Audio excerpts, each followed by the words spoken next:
우리 박범계 권사님도 오늘 첫 데뷔전을 아주 잘 하신 것 같습니다. 묵직하게 잘 하신 것 같습니다.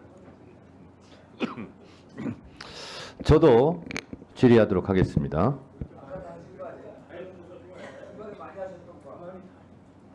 그거는 위원장으로서 의사 진행을 한 것이고요.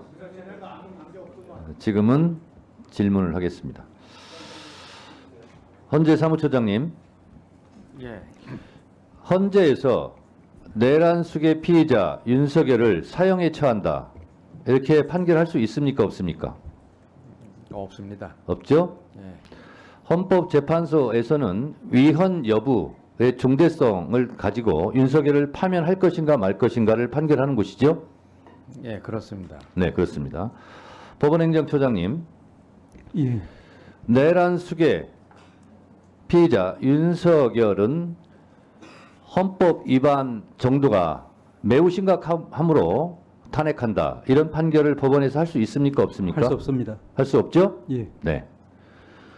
진료는 의사에게, 약은 약사에게 하는 것처럼 헌법재판소에서는 내란죄에 대해서 형량을 판결할 수 없습니다.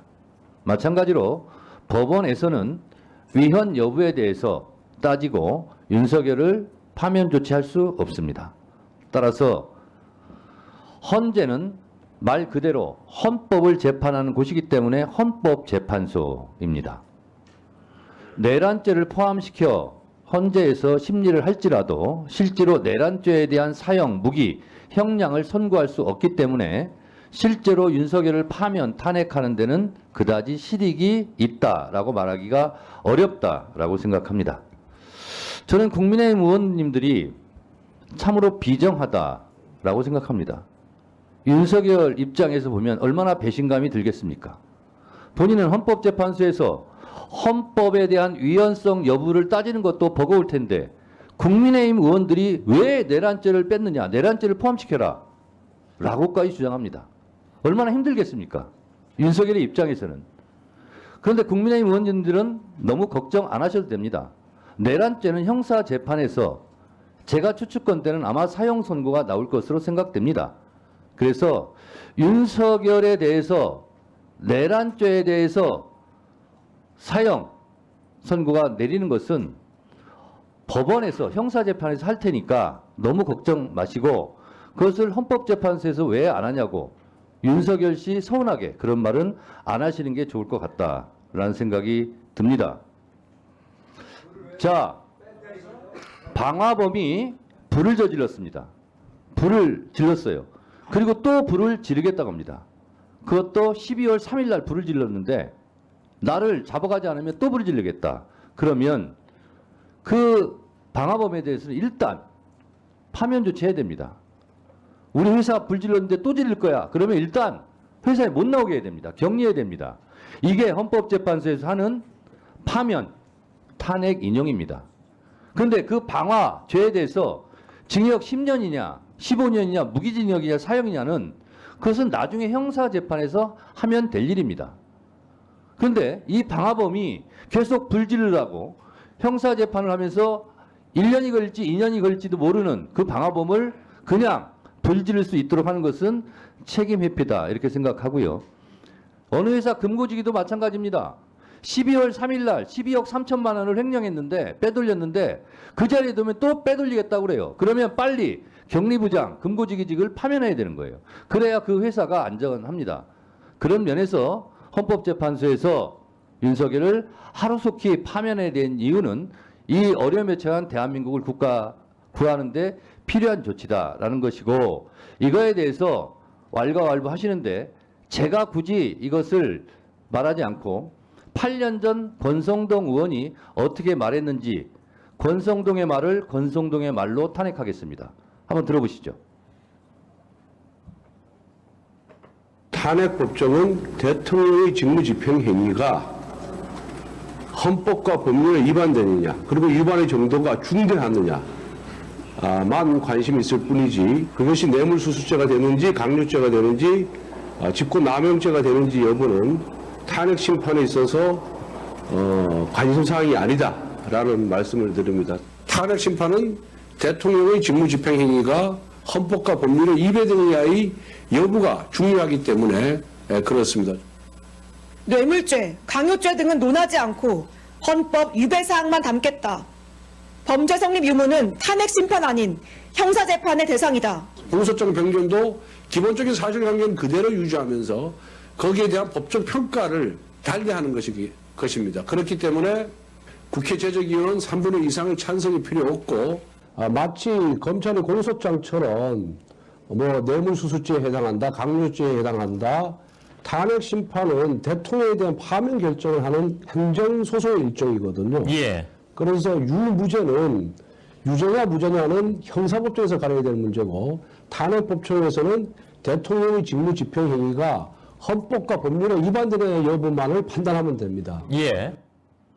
8년 전 권성동 소추위원께서 뇌물죄, 강요죄, 직권남용죄 등을 헌법 위헌 여부로 판단한다라는 것처럼 저도 8년 전에 권성동 소추위원이 한 것처럼 똑같이 한 겁니다. 내란죄에 대한 부분은 형사재판정에 가서 사형을 받든 무기든 받든 거기 가서 받으시고 내란 행위에 대해서는 위헌 여부를 가지고도 충분히 탄핵시킬 수 있다라는 것입니다. 그러니 3분의 2 필요 없고 재의결 필요 없다고 지금 권성동 의원이 8년 전에 얘기하고 있지 않습니까? 국민의힘 의원님들 권성동 의원의 말에 대해서 반기 좀 그만두세요. 이렇게 말씀드리고요. 그리고 이 국민의힘 의원들이 내란죄 빼면 혹시 윤석열이 탄핵 안 되는 거 아니야? 파면 안 되는 거 아니야? 돌아와서 우리한테 보복하는 거 아니야? 라고 걱정하시는 것 같은데 걱정하지 마세요. 내란죄 부분을 형사재판에서 충분히 할 것이고 위헌성 여부 가지고도 충분히 윤석열 씨는 파면이 100% 될 것이라고 저는 생각하기 때문에 너무 걱정하지 마시기 바랍니다. Don't worry, be happy 하시기 바라고요. 공처장님, 이 사진 보신 적 있죠? 한남동 관저 앞에서 눈보라를 맞으면서 앉아있는 우리 2030 여성들의 모습입니다. 여러분,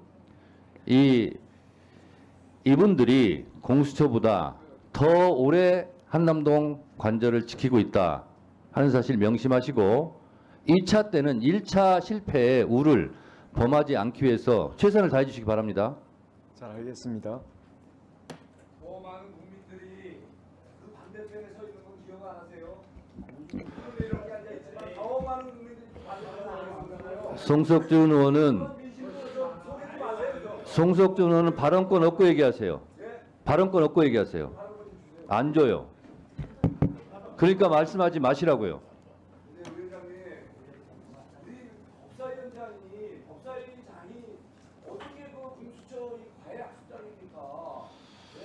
제발 좀 우리 송석준 의원은 제가 아무리 과외를 해도 참 학습 능력이 떨어지는지 진보가 없어요. 그렇게 몇 번을 말합니까? 발언권 없고 얘기하라고.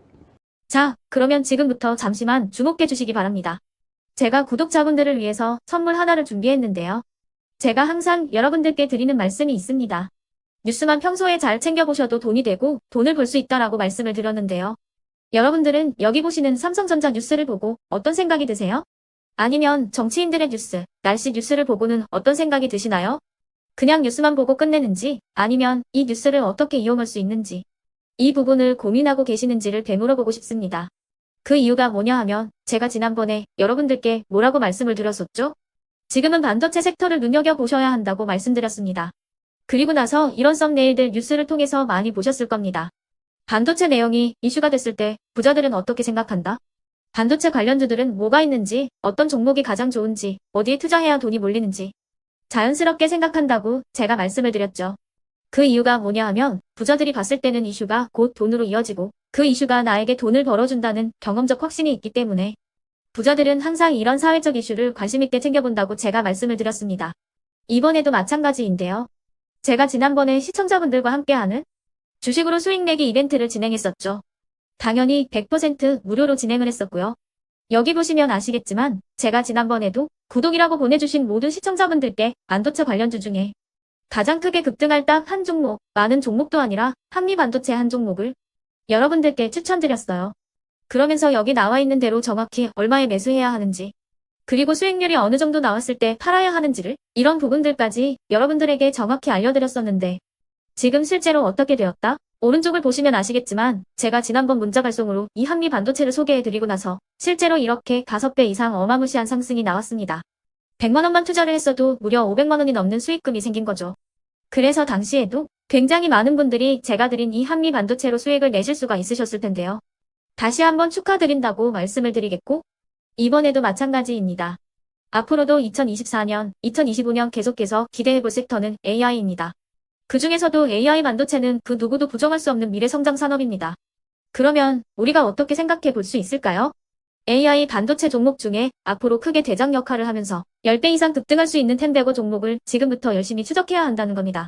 큰 돈을 투자하지 않더라도 월급의 일부분 아주 소액이라도 이 종목을 모아가야 수백 %의 수익률을 손에 쥘 수 있는 것이죠. 지금 여러분이 보고 계시는 이 유튜브 또한 AI 반도체와 아주 밀접한 연관이 있고 반도체야말로 대한민국의 핵심 산업으로 앞으로 더더욱 시장은 성장할 수밖에 없습니다. 그렇기 때문에 제가 이번에도 뭘 보내드리고 있냐면 지난번과 똑같이 구독이라는 문자를 보내주시면 제가 AI 반도체 관련주 중에 앞으로 대장주 역할을 하면서 주가가 가장 크게 급등할 한 종목을 여러분들께 문자 발송으로 종목명과 사고 파는 시점을 모두 알려드릴 건데요. 그 문자를 받고 여러분들이 주식으로 돈 버는 연습을 한번 해보셨으면 좋겠고요. 혹시라도 나는 주식을 하지 않는다 하시는 분들은 주변에 주식하시는 지인분들에게 말씀을 해주셔도 되고요. 아니면 연세가 있으셔서 투자가 어렵다 하시는 분들은 이 종목을 자녀분들에게 한번 사봐라. 이걸로 한번 수익을 내봐라. 이렇게 조언을 해주실 수도 있는 거겠죠. 그래서 지금 이 영상을 보시는 시청자분들 중에 나도 이번 종목이 좀 궁금하다 하시는 분들은요. 누구나 상관없이 그리고 어느 시간대나 상관없이 부담 없이 010-2514-5930번으로 구독이라는 문자 보내주시면 제가 이번에도 똑같이 무료 추천 급등주 문자를 보내드리겠습니다. 이해되시겠죠?